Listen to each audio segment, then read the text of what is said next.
centered this is gonna be, because I don't have that flip screen on my camera, but that's okay.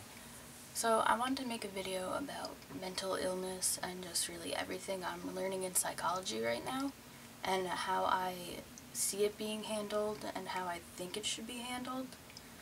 So I had someone ask about depression and just why they're afraid to even go into recovery. And it's a really valid question. I think it's not even just like one person, it's really everyone that's ever suffered from it. The idea of getting help is terrifying. It sounds weird, but you get so comfortable not feeling, or really only feeling certain emotions. So if you're sad all the time and you're so used to being alone, the idea of getting out in the world, feeling happy, feels foreign. Being around people that are showing that they care about you just seems weird. Probably triggers anxiety as well. So it's not like, it's really you. And that's not in a bashing way or like a hateful way. It's you holding yourself back from recovering. And as weird as that sounds, it all really stems from the self-hate that is associated with a lot of mental illness.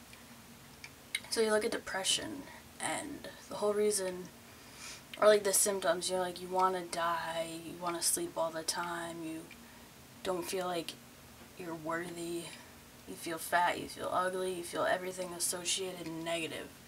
So you're constantly on this negative thought loop. You're thinking that everything's terrible, nothing's ever going to get better, why am I even bothering, why do I go to school, why do I get up, why do I eat? And it's really just, you need to look at yourself. You need to look at the fact that you don't love yourself. And whatever this is caused by, because there's multiple factors, the thing about psychology is there's really no definite answer. There's theory. There's this person thinks this is why you have this. This person thinks this is what's causing you to feel that way. And it's really just when a group of people come together and agree enough that, yeah, that could be it, they make that a theory. They look into it more because they want to find a cure. But when you go to the root, you go to the fact that it all leads back to the fact that you hate yourself. If you didn't hate yourself, you wouldn't want to die. If you didn't hate yourself, you would be out in the world, you would be experiencing things, you would feel good. And it just really comes down to, if you look at yourself, and this is what's so hard, but it's so easy. If you love yourself, you wouldn't put yourself in a position to let this illness beat you. If you really loved yourself, and you looked at yourself, and you really felt it, you wouldn't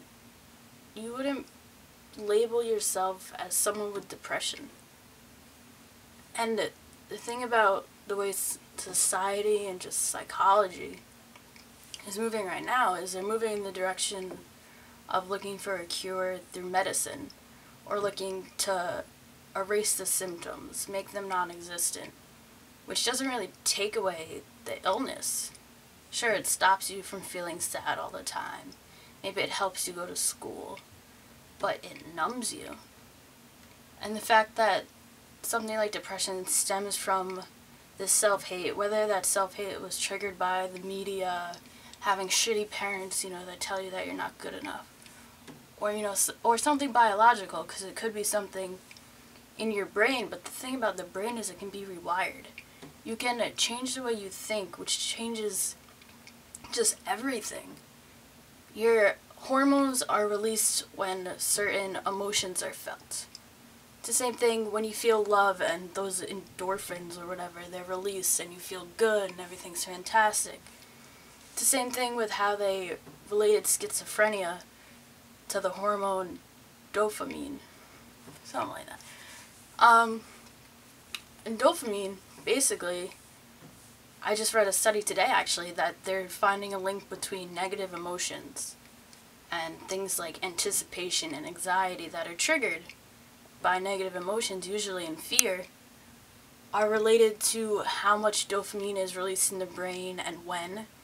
So if you're not feeling those negative emotions, if you're not feeling just all that shitty fear, anticipation like something's gonna go wrong, you're not going to be put in that spot where this illness is triggered and the symptoms are triggered.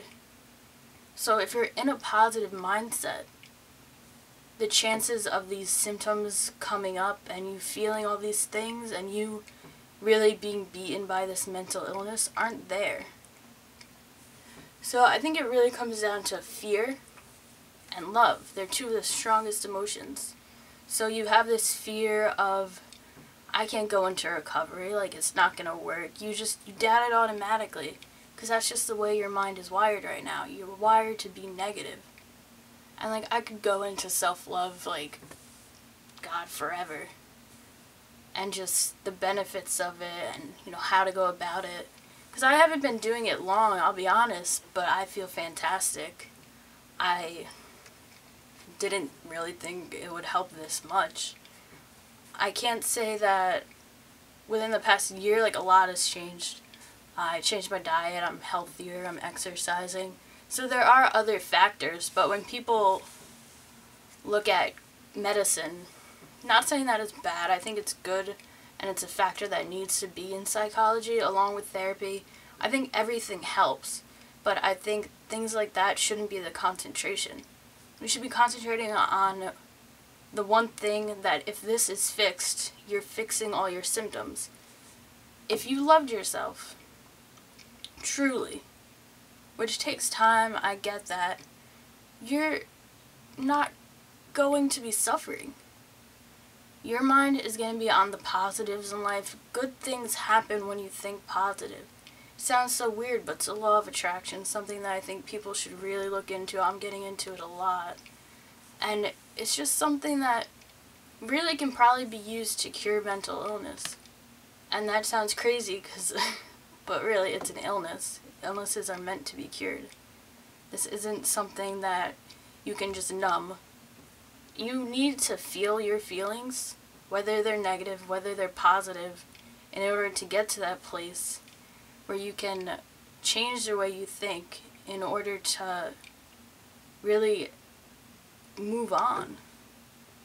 If you can't feel anything, if you're a zombie because of your drugs that you're taking, and all you really feel is numb, and everything kind of is just the same every single day, you take the same routine, do the same thing at school, you walk the same way, talk to the same people at lunch, like, what are you doing? What's really changing? You're just Groundhog Day, basically, doing the same thing over and over again, which is literally the definition of insanity. You're doing the same thing over and over again, expecting a different result. You're thinking negative constantly. Over and over again, you're thinking how you want to die, how everyone hates you at school, how you have no friends, how you're ugly, how you're fat. And you're just constantly thinking this. You're never looking at yourself and saying, no, I really love how my eyes look, I love my hair, people think I'm funny, I get along with certain people. You're not going to get along with everyone, that's just life. Like, if someone doesn't like you, that's their problem. Obviously, what can you really do about it? Nothing. Like, it shouldn't define you, it shouldn't really even matter. Like, when you're being positive, you're attracting positive people. You're even attracting people that may normally feel negative, but because you're just being so open, you're being so friendly, because you feel good, it changes how they think, how they're looking at things. So it's really just a chain reaction that I feel like is so overlooked in psychology.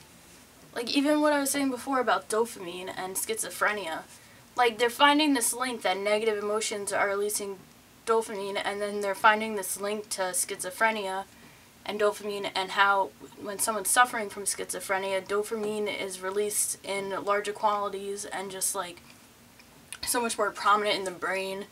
And it's like things like that make you think like, well, hey, if you were being positive and you weren't being negative, less dopamine would be released. You wouldn't have all these symptoms. You might not even have schizophrenia. If dopamine is actually the like root of what causes schizophrenia, it would be non-existent if you were balancing out your dopamine levels. And it's just so obvious, at least to me, and I would hope to other people, that it would be so easy if people would just look at themselves and be positive and change the way they think, that they wouldn't be suffering. Like, you look at mental institutions and you lock people away. They go there for help, you strap them down, you restrain them, and then you expect them to just like magically get better through therapy when they're fucking frightened out of their mind. I watched something for school. This woman, it was a TED Talk, which honestly I think everyone should probably just find something they're interested in and look it up on TED Talks, because it's crazy how much is really on there. And the woman had schizophrenia. She's been hospitalized like a few times. She was just talking about how like they restrain you. So like you're suffering from, say, schizophrenia. You think that something's like attacking you, or like some kind of animal, like an insect or something that you really like can't stand, is crawling all over you, and you're strapped down to a bed, defenseless. Like, just think about how you would feel. I just don't understand how we can look at all the craziest shit we've tried to use to cure mental illness. Lobotomies. You're cutting out pieces of a person's brain. You're literally dissecting a brain and taking out part of a person. Like, it's like when you hear about people that get brain surgery and they just come out and they're totally different. They might have been loving, caring, affectionate beforehand. They come out, they're cold, emotionless. It's just sick. Like, there's some things you shouldn't try to use as a cure. And I think things like that, things like the lobotomies they used to do, where they would put ice picks through the eyes in order to, you know, hit a certain part of the brain, and all the shit they've tried. The idea of just loving yourself and using positivity, positive thinking, positive thoughts as a cure is really not that crazy. And for the people that like are suffering with it right now and they're just like, well, this will never work. It's never gonna work if you keep thinking that it's never gonna work. If you actually gave it a try, if you actually tried it, just being positive, pushing through that, as hard as it is, like, it's already fucking hard enough to just love yourself. And to do it when you're struggling with a mental illness that is, your brain is telling you to be negative constantly. It's not easy in any, like, sense. And I know when you have, like, anorexia or, like, another eating disorder, in therapy they concentrate on self-love, but I don't think they concentrate on it enough. They concentrate on, hey, take this, it'll help calm you down, but you get to the root of what you think caused it, but then the reason people relapse is because they get out of therapy and they just go back into those same negative thought loops where they're hating themselves.